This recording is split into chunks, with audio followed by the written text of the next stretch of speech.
Hey, what is up, you sexy beasts? GhostSickness Tristan here, and I'm bringing you guys NoEnd House 3 Part 2. If you guys have not seen NoEnd House 3 Part 1, or NoEnd House 2, or even NoEnd House 1, I'll link them all in the description below, so you can go check them out before watching this one. Anyway, this is a scary story, so I'm going to end on the story. Remember the fact that I love you guys. I'm going to get right into it. The girl stood up and brushed her hair out of her face. For some reason, even taking how terrifying she should be to David, there was something oddly normal about the girl. She had shoulder-length brown hair and was skinny as a rail with a few specks of freckles across her nose and cheeks. Even her clothes could have been found in any store. Black tank top and jeans tucked into black-red boots. She was older than he first thought, as well, closer to 16, if she even had an age. A hum from behind them startled them both and dragged David back into his current situation.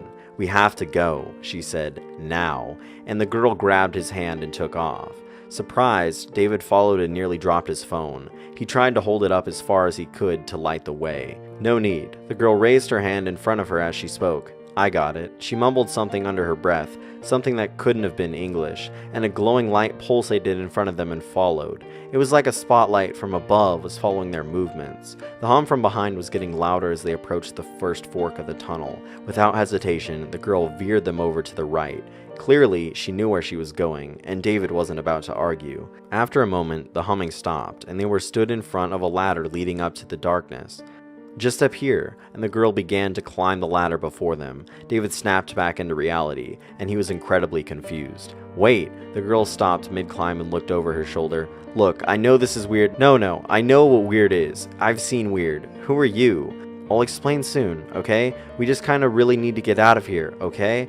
No one is supposed to be here, and well, we are, so..." And with that, the girl returned to her climb. David was about to retort, but the hum from behind grew louder. Survival outweighed understanding at that point, and David grabbed the ladder and followed the girl, leaving the tunnel for hopefully the last time. The ladder led the pair into an empty room. It almost looked like a huge broom closet. A few scattered buckets and mops were lining the walls, and for being a part of the house, it was very unassuming. The girl next to him shook herself off and shoved her hand towards David. Her mood swings were clearly something to be impressed with, and David reluctantly took her hand and shook it. "You're probably wondering who I am, and why I know you." The girl didn't even wait for David to respond. "My name is Natalie, and this is sort of my house."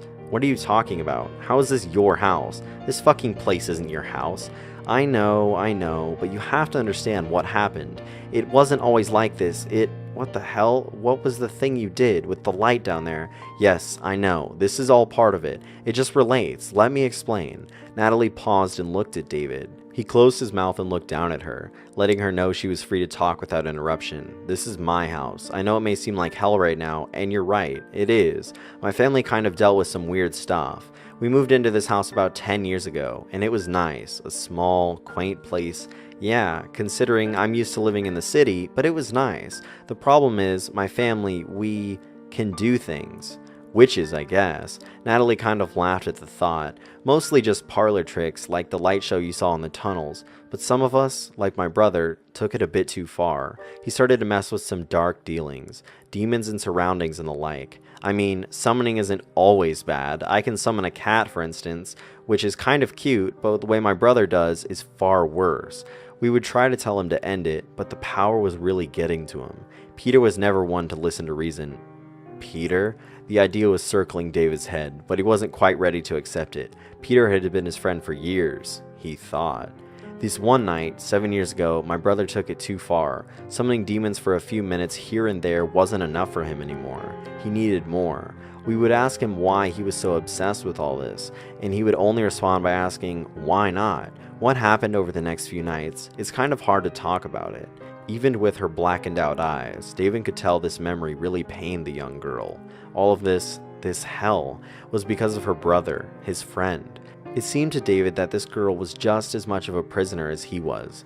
"Alright," David put his hand on her shoulder, "let's get you out of here then."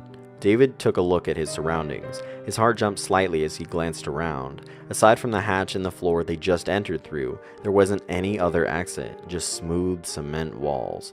"Do you know where we are?" he asked the girl, hoping to God she had some idea. "Yeah, of course," she said, with a bit too much hesitation for David's liking. "It's my house, isn't it?" And with that, she made her way over to one of the far walls. The surface of the wall was a smooth, brushed gray cement. There was no way through, no door, nothing. Natalie reached into her pocket and took out what looked like to be a small piece of artist charcoal.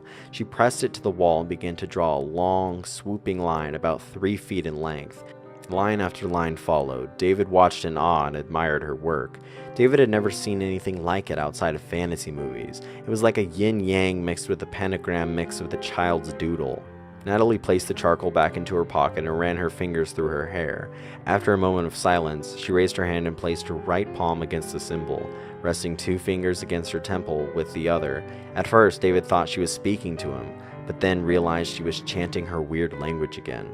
Soon, the symbol looked to be vibrating, and David watched on it as it began to glow a deep, dark purple. Natalie smiled to herself as she felt the wall shake before it split in two. I've always loved doing that.